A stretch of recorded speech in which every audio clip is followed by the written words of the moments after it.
bien assez pour tous les deux. Que le meilleur des nains gagne.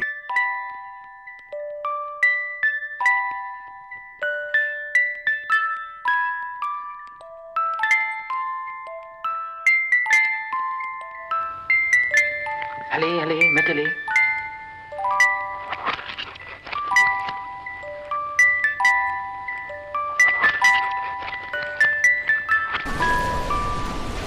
Je vais leur montrer à tous. Oh, ça va là-dedans.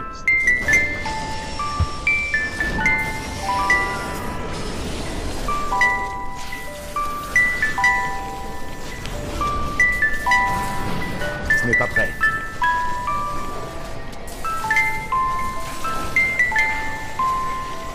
Tu peux toujours essayer de te défendre.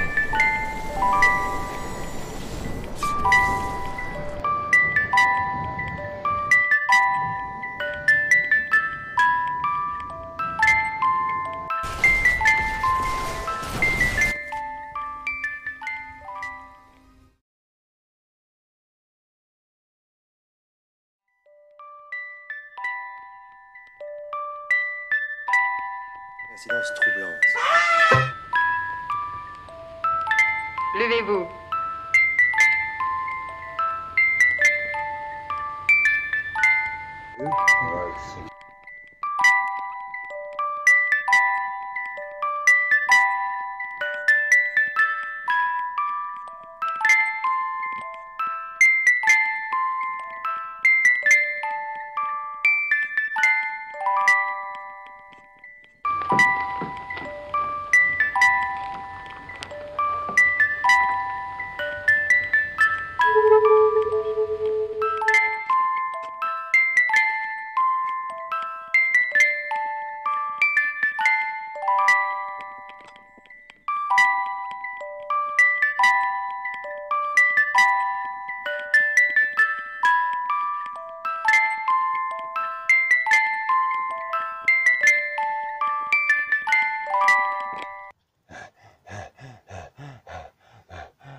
C'est difficile de traverser la route pour un mille pattes. Hein.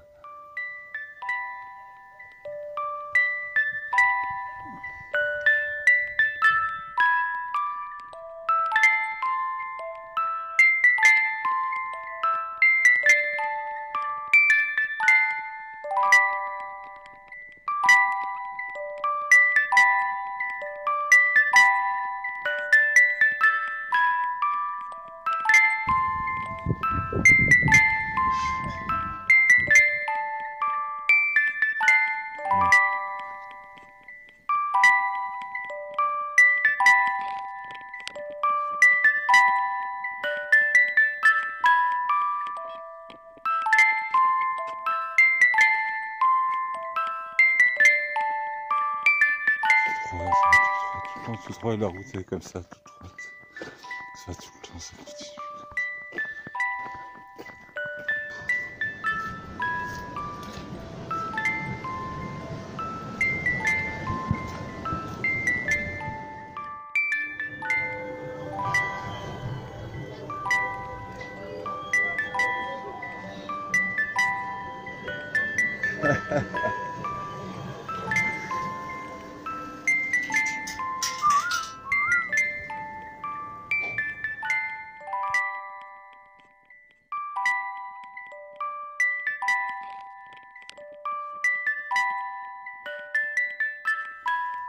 Voilà, telle est la dernière étape des Jacquets au sortir de la lande, avant le franchissement du pont de Pierre de Dax, passage obligé construit par les Romains pour franchir la Dour, puis se lancer vers les passages des Pyrénées.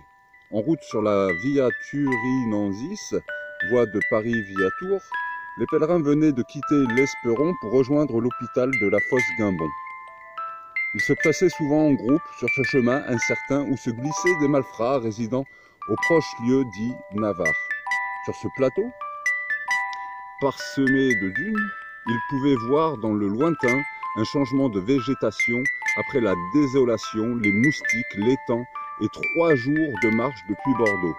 En arrivant dans ces lieux, sur le site de l'hôpital de la Fosse-Guimbon, à proximité du ruisseau de l'Escourion et de ses chênes, c'était un havre de fraîcheur qui les attendait. Le chemin qui repart jusqu'à Talley est sans doute la seule véritable portion historique locale du chemin de Compostelle. Le gué franchi sur la gauche, au sommet d'un tuc, se dressait l'hôpital. Cette bâtisse était située à l'écart du village de Talley, comme il était d'usage à l'époque, par peur des épidémies et notamment de la peste. Construit en pierre par Saint-Louis vers 1250 pour accueillir les pèlerins, l'hôpital était affermé aux prières de Talley. Aux prières de Talley d'ailleurs. On trouve trace de son existence dans plusieurs actes mentionnant en 1274 l'hospitalie de Haussé-Guibault. En 1626, il portait le nom de l'hôpital prieuré des Chevaliers de Saint-Jacques.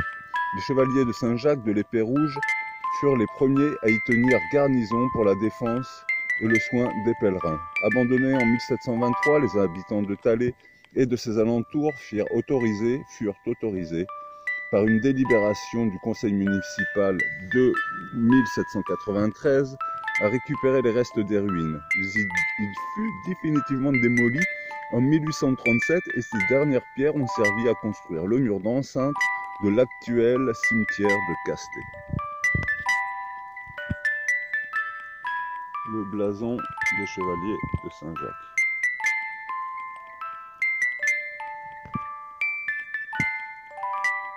Et la stèle des pèlerins.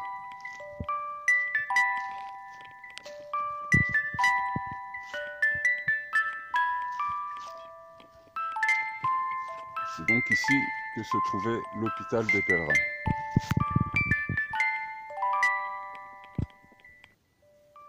La fosse Guimbaud. Des milliers de pèlerins de Compostelle se sont reposés. Sachant que les hôpitaux, en général, c'était pas très grand, ça devait faire à peu près la taille là du truc de pierre. C'était vraiment des petites cases où les gens étaient soignés, guéris, parce que ça abîme la route, ça abîme d'être pèlerin. Donc il faut se réparer les pieds. Si on se fait attaquer, bon là on va pas se faire attaquer, mais les malfrats, etc. Surtout à cette époque-là. Mais c'était pas très grand, c'était pas les hôpitaux qu'on imagine maintenant qui sont des villes entières.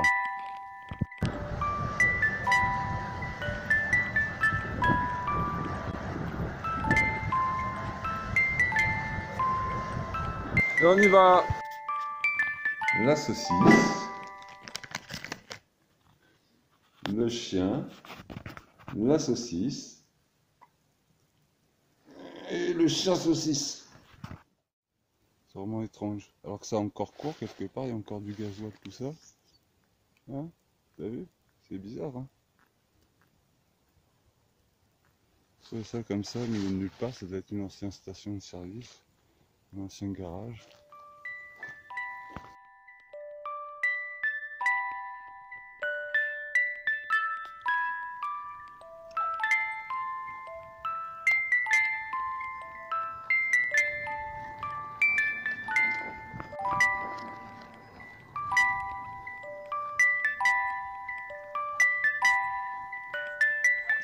Un passage historique pour les pèlerins.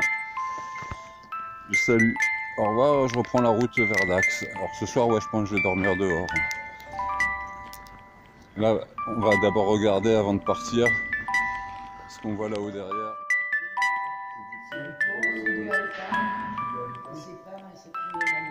Wow. Ah mais celui-là, il est magnifique. Hein. Bon, je vous laisse travailler, je vous embête pas. Au revoir, jeune femme.